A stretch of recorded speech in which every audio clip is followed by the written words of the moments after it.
Tudo bem, galera? Tudo jóia? Tudo certo?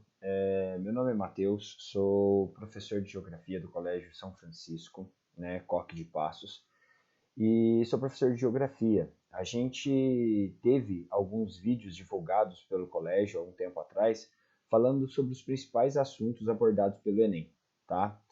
E eu vou falar de um deles aqui, né, que é a globalização, é o assunto mais recorrente aí, no vestibular já faz algum tempo, né, dos últimos 5 anos é o assunto que mais vem sendo abordado. E já que a gente está num período de pandemia, né, já que a gente está num período de isolamento social, mais uma vez esse assunto deve ser recorrente esse ano, já que esse processo vai ser desenvolvido, né, por essa ação, né, da globalização. Ele começa no seu processo por meio da globalização, beleza? Então, antes da gente começar a falar propriamente da globalização, a gente tem que abordar alguns fatores aqui que são bem pertinentes a essa questão da globalização, que é vinculado ao processo de capitalização, ou seja, né, quais são os meios, as formas pelas quais nós vamos ter esse desenvolvimento nesse processo. Então, para começo de conversa, a gente vai abordar aqui então esses capitais produtivos e capitais especulativos, né, que vai ser vinculado à tecnologia. Para começo de conversa, né, para a gente ter esses conceitos bem aplicados, nós temos que ter em mente que capitais produtivos são todo e qualquer tipo de lucro obtido através da indústria, ou seja, da produção industrial, e os capitais especulativos são todos e qualquer capital, né, lucro obtido através de uma especulação, ou seja, uma bolsa de valores, alguma ação de capital, que esse dinheiro por si só pode gerar lucro, ou seja, os juros que esse dinheiro, que esse capital pode gerar a partir daí. Então, a transição desse capital especulativo, do capital produtivo para o capital especulativo, pode gerar para a gente, pode ser facilitado pelo processo de tecnologia, né? Com o processo que a gente vai ter aí nessa condição. Ele vai se aprimorar com o processo da tecnologia.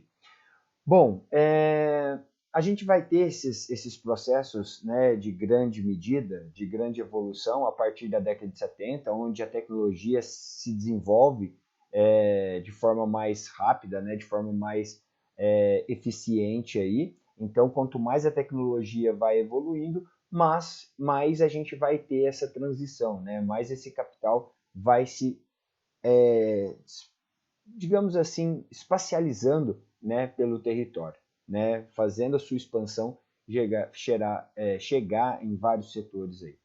Bom, e por causa dessa tecnologia e por causa dessa expansão, isso vai gerar novas formas de investimento, né? Isso vai fazer com que uma pessoa, uma empresa, ela possa investir seu dinheiro não somente no seu país, mas em qualquer parte do planeta, qualquer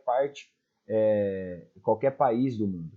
E isso vai ser só possível por causa da Bolsa de Valores. Você pode investir em ações de qualquer empresa em qualquer parte do mundo.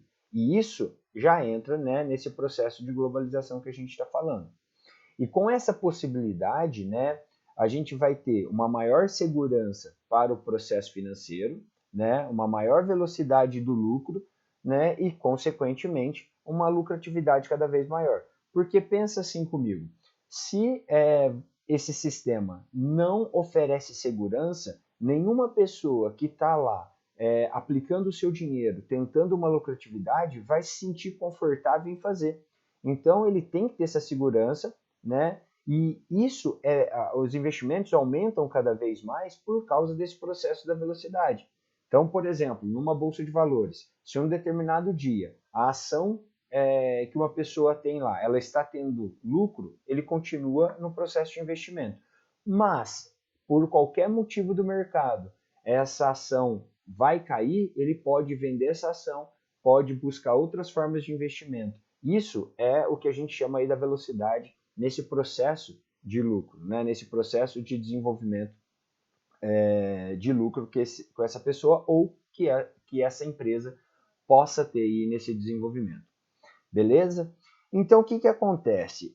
Quando essas formas de capital especulativo começam a difundir, muitas empresas deixam de investir em capitais produtivos e passam a investir em capitais especulativos. Como assim, Matheus? É o seguinte, galera, ó, o que você pode pensar?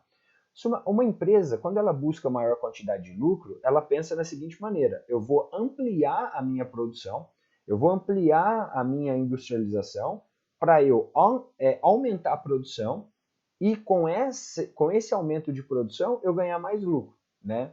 Mas como os capitais especulativos começam a fazer parte do sistema econômico, o empresário, ao pensar que ele pode ampliar o seu lucro sem ter que investir um centavo sequer, por exemplo, ele teria que investir na empresa, ampliar o setor produtivo, comprar novas máquinas, contratar novos trabalhadores, para depois isso ter um retorno. Agora, com o capital especulativo, ele pode simplesmente rachar pela metade esse investimento, né, pegar parte desse dinheiro, jogar no capital especulativo e ter de volta uma rentabilidade. E assim sucessivamente, ele vai aplicando esse dinheiro cada vez mais para ele ter essas novas formas de lucro.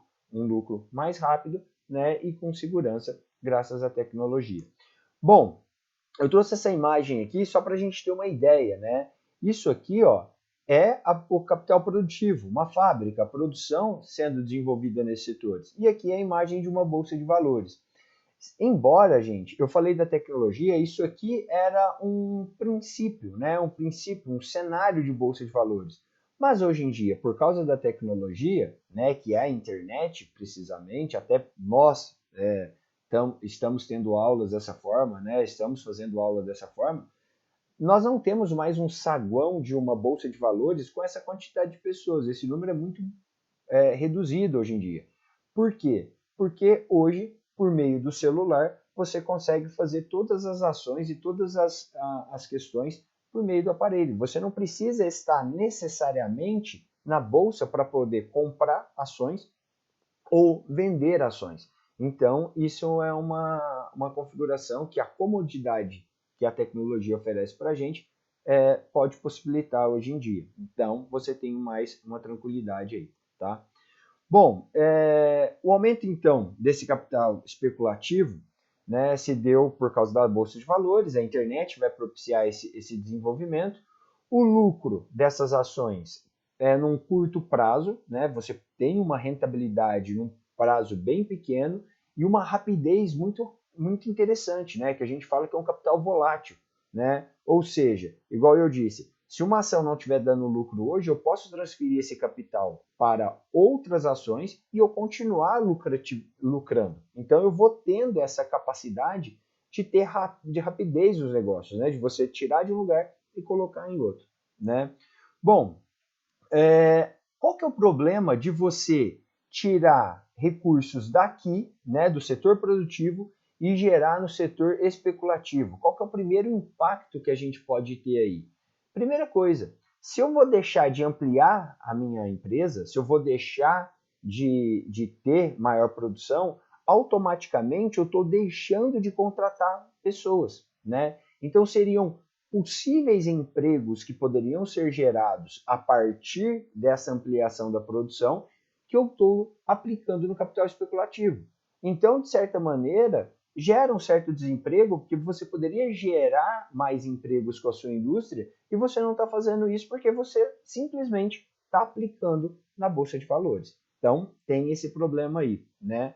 E essa é a outra forma. O capital tem poder de gerar mais capital sem a fábrica, sem a empresa. Você aplicando seu dinheiro em bolsa de valores, os próprios juros dessa produção pode gerar aí para a gente esse potencial de capital, né? Esse ganho financeiro nessas condições, né?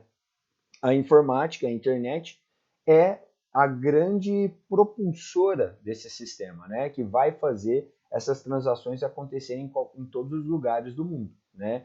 E essa facilidade, né? Essas condições vão promover entrada de capital com facilidade, como também retirada de capital a qualquer momento, a qualquer cenário, né? Porque é o seguinte, gente, Uma pessoa, ela vai investir em determinada ação, ela vai investir em determinado segmento, se ela tiver confiança daquilo, né? As pessoas, elas podem ser mais arrojadas, elas podem tentar, digamos, aquele expressão de pulo no escuro, né? Às vezes alguns empresários fazem isso, mas muitos têm, de certa maneira, uma segurança de saber aonde está investindo o seu dinheiro. E quando ele tem qualquer tipo de desconfiança, qualquer tipo de desconfiança de mercado, ele retira esse dinheiro na hora, ele não vai perder dinheiro. Né? Uma coisa que o empresário tem em mente, ele não perde capital de forma alguma.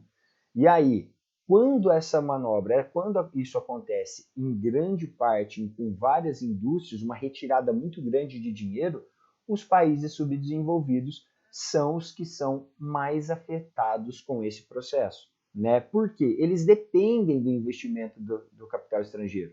Eles dependem desses investimentos nesses setores para desenvolver. E quando isso acontece, né, isso vai provocar queda nas ações, né, das bolsas de valores nos países subdesenvolvidos, queda no preço dos títulos, certo? E principalmente desvalorização da moeda. E quando a gente tem uma desvalorização da moeda, o sistema econômico entra em crise. Tá? Então, por que eu estou falando desse setor de capital especulativo e produtivo? É um setor específico da globalização, viu, gente? Essa questão de você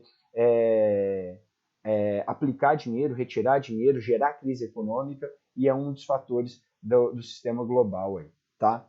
Então, a gente vai entrar especialmente agora, né, no termo de globalização, e a gente tem do princípio seguinte: a globalização, ela começa no processo de relações mercantis, ou seja, relações comerciais. E isso vai datar de quando? Quando que a gente começa com essas relações mercantis? Lá no período das grandes navegações, né?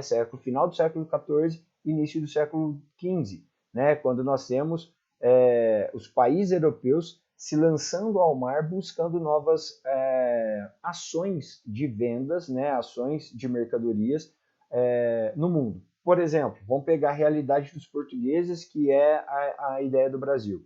Os portugueses, quando se lançam ao mar, eles vão às Índias, né, em busca de especiarias para vender na Europa com lucro absurdo. Então, se eu já estou prevendo essa questão do lucro e eu estou falando de regiões adversas no globo, né, regiões distintas, eu já estou falando do processo global. Eu estou trazendo mercadoria de um lugar e estou levando para outro.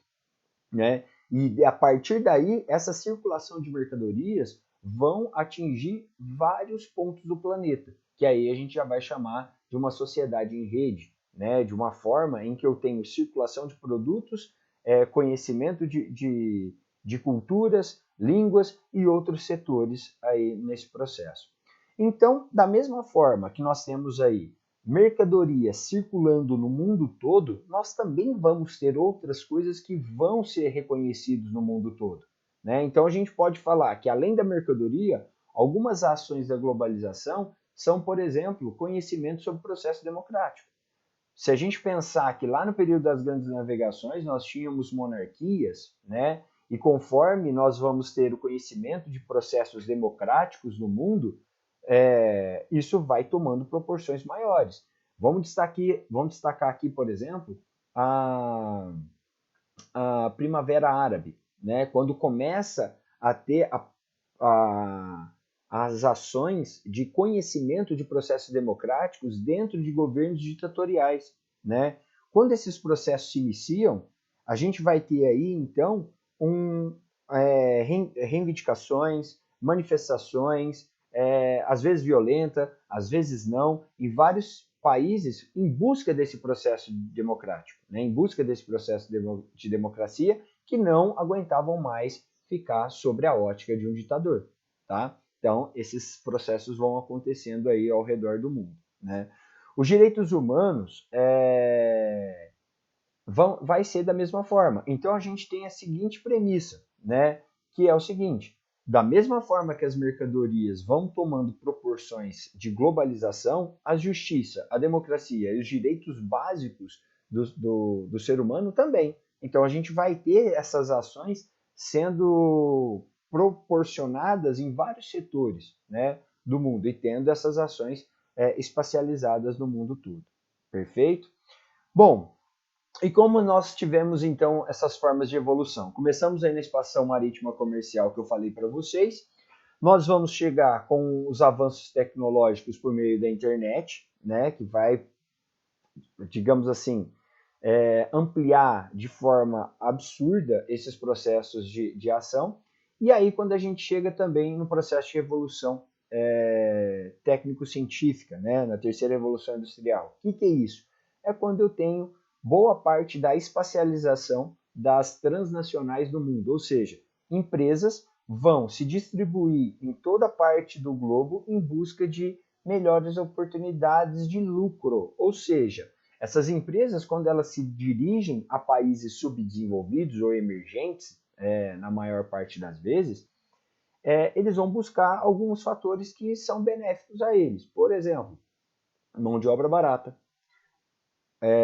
mercado consumidor, podemos dizer aqui matéria-prima, leis ambientais e trabalhistas menos rígidas, disponibilidade de infraestrutura, como por exemplo energia, transportes, ou seja, isso vai ter a proporcionalidade de uma transnacional escolher o local que melhor vai contribuir para a sua produção, sempre pensando no lucro como um agente de potencialização, né? Bom, pegando essa ótica geral do processo de global, da rede, né, que a gente vai tendo, o mundo inteiro conectado por várias ações, mercadorias, empresas e tudo mais, pensando nas transacionais, que ela vai estar localizado, mas a empresa sede, que vai ditar as regras de produção, vai estar no país de origem, a gente vai ter essa espacialização, esse mundo conectado dessa forma. Bom, e aí você se pergunta, que já teve informações sobre a questão de uma globalização positiva, né, se ela é positiva, de uma globalização negativa. Então eu trouxe aqui para vocês alguns pontos que a gente pode levantar aí como pontos positivos da globalização e pontos negativos desse processo de globalização.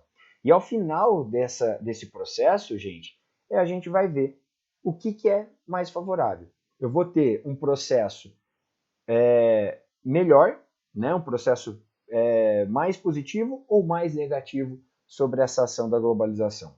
Então, para começo de conversa, pontos positivos aqui. Vamos ver o positivo primeiro, vamos ver se é benéfico, depois a gente fala sobre os negativos, tá?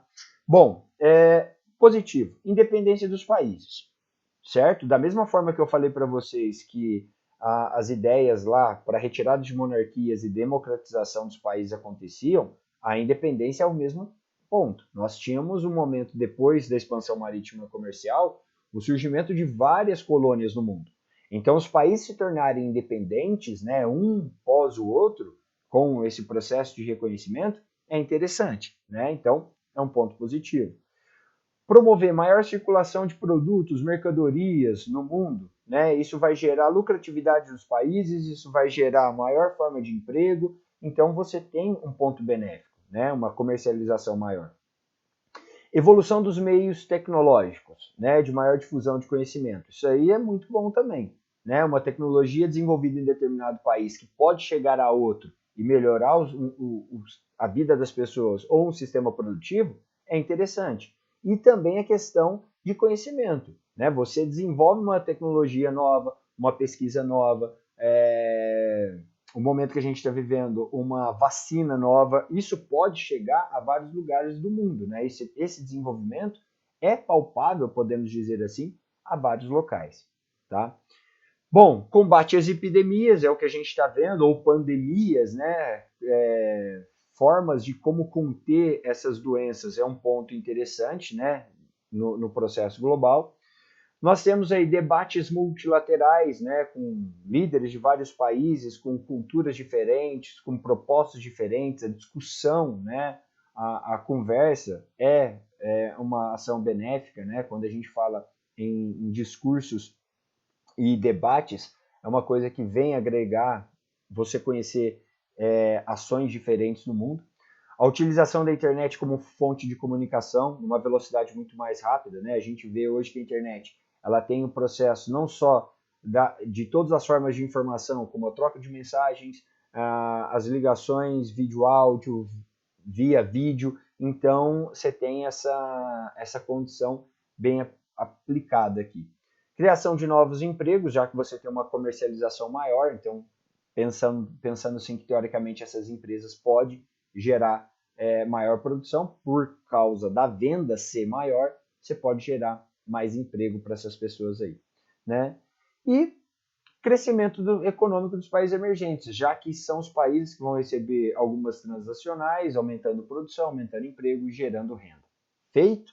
Então, aqui, pontos positivos, né? Se a gente pegar todos esses pontos que a gente elencou aqui, tudo a mil maravilhas, tudo muito lindo, né? Tudo perfeito. Mas vamos aí aos pontos negativos desse processo, tá? Primeira coisa, a gente falou em produção, nos pontos positivos, né? A gente falou em comercialização, em chegar em vários locais, né? Isso é muito bom, isso é perfeito, desde que você tenha dinheiro para consumir. A internet chega em todos os lugares, desde que você tenha infraestrutura para fazer isso, para você ter essas ações de como implementar isso, né? Países que não tenham acesso à internet, gente, estão fora do processo de globalização, são excluídos dessa ação. Então a gente fala que o ponto primordial da globalização, ela em curtas distâncias, né, que é o processo inicial, mas ela gera uma exclusão social gigantesca aí com essas ações, beleza? Bom, parcela da população mais vulnerável em países pobres, né? Vamos pegar, por exemplo, o continente africano como exemplo, né? O continente africano, nós temos vários países, né, que vão ter essa exclusão via internet, via produção e entre outros setores, né? Então, nós podemos falar que é uma desigual forma de acesso a esses meios de comunicação, aos meios de mercadoria, porque eu não promovo isso de forma igualitária, né? Eu não posso falar que, se a gente pegar, igual eu falei da África, eu não posso falar que a Europa e a África têm o mesmo processo de ação de conhecimento, não de conhecimento via tecnologia, via internet. Então, eles, de certa maneira, estão excluídos desse processo global, porque essas ações chegam de forma tardia, né, nesses lugares. E quando chega? Proliferação de epidemias, né? O Covid-19 que a gente está tendo aí, o coronavírus, é basicamente um processo global, né? Começa lá na China, em Wuhan, e todos os países que nós vamos ter com a infecção hoje no mundo é um processo de fluxo de pessoas, né, galera? O vírus não vai se espalhar com o contato entre as pessoas, então essa rede conectada, circulação de mercadorias de pessoas no mundo vai gerar a proliferação dessas epidemias no mundo, né? Nós vamos ter aí também a modificação de culturas em alguns países pobres. Ah, mas como? Como que isso acontece? Por exemplo, eu não tenho as transnacionais que estão trabalhando em outros países. Às vezes o país tem uma cultura de vestimenta própria, certo? Mas, por exemplo, uma empresa vem a esse país com uma moda, uma comercialização, e esses países começam a usar esses produtos, né? Não deixam de utilizar o seu meio cultural e passam a utilizar vestimentas, os jeitos de vestir, o jeito de se portar de países desenvolvidos, né? De países mais ricos. O terrorismo global é um processo negativo também da globalização por causa das informações que vão sendo dispersadas no mundo e o ódio que pode gerar de determinado país com outro pode aprimorar essa questão do terrorismo.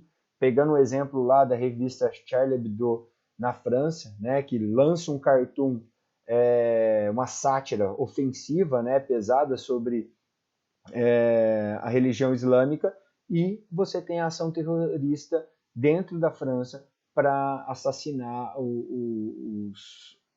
os donos ou os representantes do jornal. Então é uma coisa que é promovida pelo terrorismo, pela globalização, né? Você tem aí as informações, a charge, chegando até os locais onde essas pessoas poderiam se sentir mais ofendidas, né? Bom, utilização da internet para invadir privacidade de pessoas e governos, né?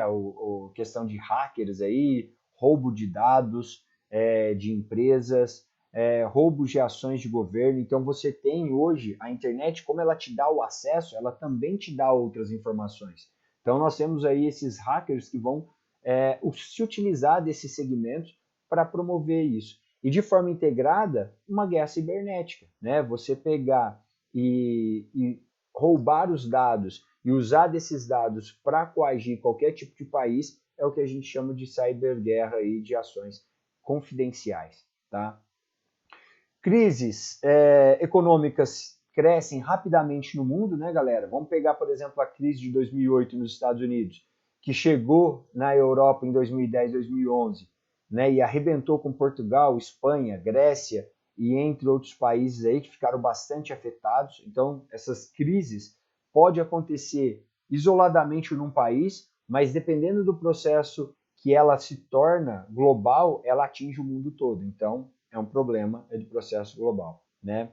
Facilidade de especulação financeira, o que seria isso? Você omitir dados, né? Você falar que tal produto vale muito mais do que ele realmente é. Essa informação leva um certo tempo para ser desmentida, então essa especulação acaba acontecendo em vários setores. A gente pode pegar como essa especulação financeira aí, como uma questão do processo de fake news, né? Então você pega e pode manipular um monte de informação, um monte de coisa que é de forma incorreta, jogar aí no meio das redes sociais, o tempo que se leva para você desmentir qualquer tipo de informação é muito maior do que o processo que você levou para espalhar esses assuntos. Então, é um problema aí, né?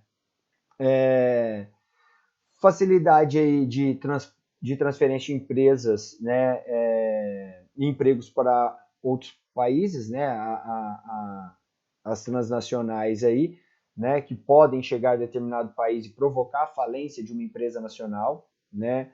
Uma empresa que pode chegar no país e ter mais tecnologia, mais maquinário do que pessoas e pode provocar falência de uma empresa nacional que gerava muito emprego. Esse é um ponto que a gente tem que analisar aí como ponto negativo, né? Porque uma empresa transnacional, ela sempre vai ter um poder maior de concorrência do que aquela empresa nacional daquele país, né? Então isso pode gerar quebra, né, de empresas nacionais, desemprego em vários setores, tá? E isso vai gerar a questão da flexibilização das leis trabalhistas. Lembra quando eu disse que a empresa transnacional ela vai escolher o que for melhor para si? Uma coisa que ela pode escolher é ser leis mais brandas, ou seja, que não tenha um salário mínimo, que não tenha um descanso semanal remunerado, que não tenha férias, ou seja, que você não tenha um 13º salário, por exemplo. Então, ele vai procurar nesses lugares e tentar flexibilizar ao máximo possível essas leis. O que seria essa flexibilização? Diminuir digamos assim, os direitos do trabalhador. Então, se você está tirando direito do trabalhador, se você está querendo tirar recursos dele, automaticamente essa empresa está aumentando o seu lucro, né? Ganhando mais grana com isso, né? Bom, trabalhos infantis e semi-escravidão, já que você tira direito de trabalhadores, você pode colocar isso aí como um ponto interessante, né? Desemprego conjuntural e estrutural. Qual que é a diferença desses dois aqui, galera? O emprego conjuntural, ele pode ser gerado por uma crise econômica, tá? Por exemplo, lembra quando eu falei assim da velocidade das crises econômicas? Igual aconteceu a crise econômica nos Estados Unidos, né, em 2008, e ela refletiu na Europa, né? Então, Portugal chegou a 32% de desemprego e a Espanha bateu 40%. Ou seja, esses desempregos são chamados de conjuntural. Por quê? Foram feitos, né, por uma ação de crise econômica. Pode ser do país ou pode ser mundial, mas é conjuntural. Já um desemprego estrutural, galera, ele acontece por tecnologia, ou seja, quando o trabalhador é substituído por máquina, tá? Então, os dois são promovidos pela globalização. A crise chega por meio da globalização e a tecnologia por meio da máquina também chega na empresa, tirando o emprego daquele trabalhador, né? E o último ponto que a gente tem aí que eu queria elencar para vocês é o crescimento da xenofobia, né? Que qualquer notícia que vai chegar, principalmente se a gente estiver falando sobre as ações islâmicas, o terrorismo, por exemplo, qualquer muçulmano que estiver morando em qualquer lugar do mundo pode sofrer processo de preconceito por qualquer ação que foi desencadeada por um processo de terrorismo, certo? Então as pessoas vão ficar acanhadas, vão ficar, digamos assim, preocupadas com ações e pode gerar violência, pode gerar preconceito e pode gerar qualquer tipo de ação contra uma comunidade, uma etnia, um modelo étnico. Beleza, meus queridos? Bom, isso aqui foi a aula que eu deixei aqui para vocês, tá? Espero encontrá-los em breve, né? E tenham todos aí um ótimo estudo. Tamo junto, vamos que vamos, galera.